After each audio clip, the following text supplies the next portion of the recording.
watore usaite kundewe mogo uzakanga no kufadza Mutengi itakuza kuseka majoko uzakanga no kufadza Mutengi Fadza Mutengi wedore Mutengi wawa Fadza Mutengi wedore Mutengi wawa itakuza Fadza Mutengi urumiza kuta usaite kuruta iwaziwa Fadza Mutengi Tamba tamba sanyara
Mwari wa mundongova komvera kuti yelo Mwari pane vanhu vari kunditsara Mwari musapindire physically asi dai yanga iri spiritually vari kufunga kuti sopera mati Mwari wa mundongova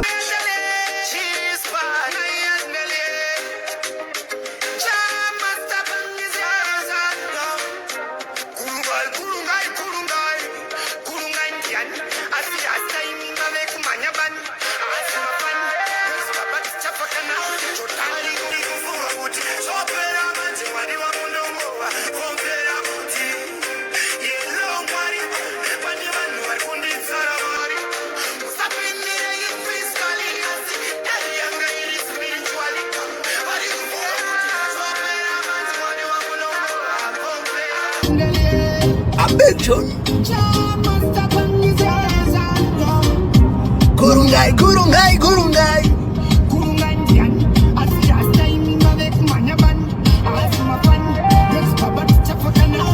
Vari kufunga kuti zvopera manje Mwari vamundongova ombera kuti hello Mwari pane vanhu vari kunditsara Mwari musapindire physically spiritually vari kufunga kuti zvopera manje Mwari vamundongova.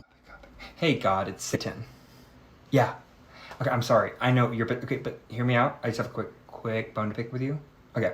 So I was on Earth the other day, which, by the way, I love what you've done with the place. Yeah. This is like Old Testament you. I'm obsessed. Okay. Well, hold on 1 second, please. Guys, I'm on the phone with God. Keep it down. Oh, sorry, the screaming.